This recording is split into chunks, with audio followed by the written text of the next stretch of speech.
አቶ ንጉስ መውለድ እንደማይችል እያወቀ ቤት ውስጥ እያለችዋ አንደኛዋን ሰራተኛ እንዳፈቀራትና ማለትም ሙኒት እንዳፈቀራት እሷም እንደምታፈቅረው ይነጋገራሉ። ግን ደግሞ በዚህ መልኩ ንጉስ መውለድ እንደማይችል በሕክምና ያረጋገጠ ሲሆን አዲስ ያገባት ሚስቱ ግን እርጉዝ ነኝ እያለች ከእናቱ ጋር በአንድ ላይ ተመሳጥረው እርጉዝ ነች፣ ይኸው እንግዲህ መንከባከብ ይኖርብሃል ሚስትህን እያለች እናቱም ስትነግረው እሱ ግን እያወቀ እንዳላወቀ ሁሉንም በዝምታ ያልፈዋል። ሚስቱ የእውነት ሁሉን ነገር ለማወቅና እዛ ቤት ውስጥ ያለውን ነገር እያንዳንዱ ነገር ለማወቅና የሱን ሀብትና ንብረት ለመውረስ ከእናቱ ጋር የተስማማች ትመስላለች።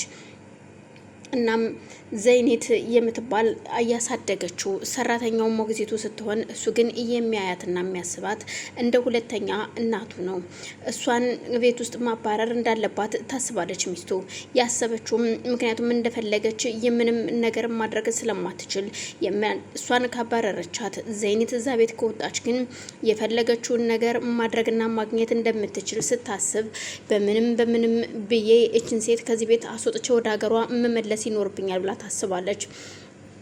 ዘይኔት ሙሬድ የሚያግዛት የስራ ባልደረባዋ ሲሆን ዘይኔትን ባለቤትየዋ ከዛ ቤት አስወጥታታለች። ምንም ለማንም ሳታማክር ከዛ ቤት እቃዋን ይዛ እንድትወጣ ካደረገቻት በኋላ ባለቤቷ ንጉስ ግን እንዴት ዘይኔት ከዚህ ቤት ወጣች የሚል ነገር ሲጠይቅ አይ የለችም ሄዳለች ይባላል። ንጉስም ደውሎ ዘይኔትን ለምን ሄደች? ለምንድነው የሄድሽው? ማንንም ሳትሰናበች እኔ ሳላቅ እንዴት ዝም ብለሽ ተነስተሽ ወተሽ ትሄጃለሽ? የሚል ጥያቄ ሲያቀርብላት የተፈጠረውን እያንዳንዱ ነገር ትነግረዋለች። ንጉስም በተፈጠረው ነገር እጅግ በጣም ያዝንና ምን እየተካሄደ ነው ግን አልገባኝም፣ እኔ የምለው ቆይ ምንድን ነው እኔ የማላቀው ነገር አለ ወይ ሲላት ብዙ ነገር እንዳለ ብዙ ችግር እንዳለና አሁን ያገባት ባለቤቱ እንደማትፈልጋትና እንደማትወዳት ከዛ ቤት እንድትወጣ እንዳደረገቻት ትነግረዋለች። እኮ እሷ ናት ያደረገችው እናቴ አይደለችም ወይ ሲላት በፍጹም እናትህ ምንም አላደረገችም፣ በዚህ ላይ ግን ያለችው ባለቤት ብቻ ነች፣ አልወደደችኝም ለምን እንደሆነ ባላቅም እንኳን እናም ለዛ ነው ሄድኩት የኔ ልጅ ስትለው በአሁን ጓዜ ጨርቄ ማቂ ሳቴ ተመልሰሽ ወደዚህ ቤት እንድትመጪ አንቺ ከሌለሽ ቤቱ ጨለማ ነው።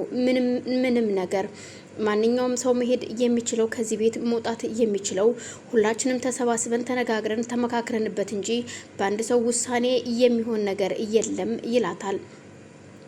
ዘይነብም እሺ በማለት እመጣለሁ ብላ ቀጠሮ ትሰጠዋለች።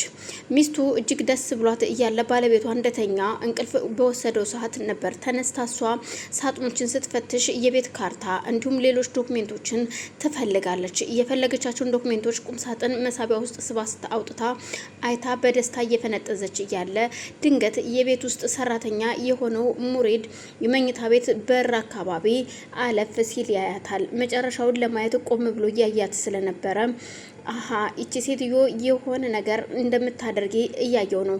ይሄ ነገር መረጃ ነው። ምናልባት ዛሬ ላልናገር እችላለሁ፣ ግን ደግሞ ቀን ጠብቄ አንድ ቀን ይሄን ነገር እናገራለሁ በማለት እስከ መጨረሻው ድረስ ይከታተላታል። ድንገት ዘወር ስትል ያየችውን ማመን ያቅታታል።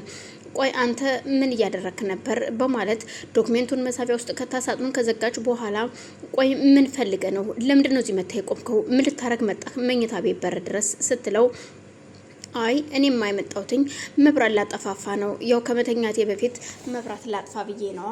ለሌላ ምን ላረግ እመጣለሁ የሚል መልስ ይመልስላታል። እይውልህ አርፈ ስራን የምትሰራ ከሆነ አርፈ ስራን ስራ፣ አይ ካልክ ግን እንደ ዘይነባ ነው ከዚህ ቤት መንቅሬ እየማስወጣ ስትለው በጣም ይደነግጥና እሺ የኔ መቤት ምንም ችግር የለውም በማለት ተነስቶ እሱም ወደ መኝታ ቤቱ ወደ ኪችኑ ከሄደና መብራቶቹን ካጠፋፋ በኋላ ቆይ እኔስ ምን ላደርግ ነው ሄድኩትኝ? ግን ደግሞ ይቺ ሴትዮ ምን እያደረገች ነው? የሆነ ነገርማ እየተካሄደ ነው። ስለዚህ መጨረሻውን ማወቅ ይኖርብኛል። የዝንጅኝ ሴትዮ ፍጻሜዋን ማየት አለብኝ እንጂ እሷ ባለችኝ ዝም ማለት የለብኝም በማለት የምግብ ሰዓት ደርሶ ጠረጴዛ እያዘጋጀ ምግብ እያቀራረበ እያለ ሁሉም ተሰብስበው ምግብ ለመብላት ቁጭ ብለዋል። እናም ንጉስም ቁጭ ባለበት ሰዓት እና እንዴት ነው በማለት እየተወያዩ እያለ ሁሉም የሚገለማመጥ የሚነጋገሩ ሲሆን ቆይ ግን እኔ ያልገባኝ ነገር ምንድን ነው በማለት ሙኒት ለምንድን ነው ግን ዘይነባ ከዚህ ቤት እየወጣችሁ የሚል ጥያቄ ታነሳለች። ለምን እንደሆነ ባላቅም ግን በማለት እሱም እያወራ ያለ ድንገት የውጭ በራቸው ይንኳኳል። የውጭ በር ሲንኳኳ ንጉስ ተነስቶ በሩን ለመክፈት ሲሄድ ቆይ ምንድን ነው? ምን እያደረክ ነው? የልትሄድ ነው ሲባል አይ የትም አልሄድም መጣው እዚሁ ነኝ ይላታል። ተነስቶ ሄዶ በሩን ከፍቶ የተቀበላት ዘይኔትን ስለነበረ እነሱ ጠረጴዛ ላይ ቁጭ እንዳሉ ነበር። ወይዘሮ ዘይኔት እቃዎቿን ይዛ ፊት ለፊታቸው መታ ትቆማለች። ሚስትየዋም እጅግ ትናደድና ቆይ ምን እየተካሄደ ነው? ምን እየተፈጠረ ነው? ከዚህ በኋላ ይልሽ ዘይኒት ሂጂና ልብስ እቃሽን አስቀምጭና ልብስሽን ለብሰሽ ነይ በማለት ሲያዛት እሺ ጌታዬ በማለት ተነስታ ወደ ውስጥ ትገባለች።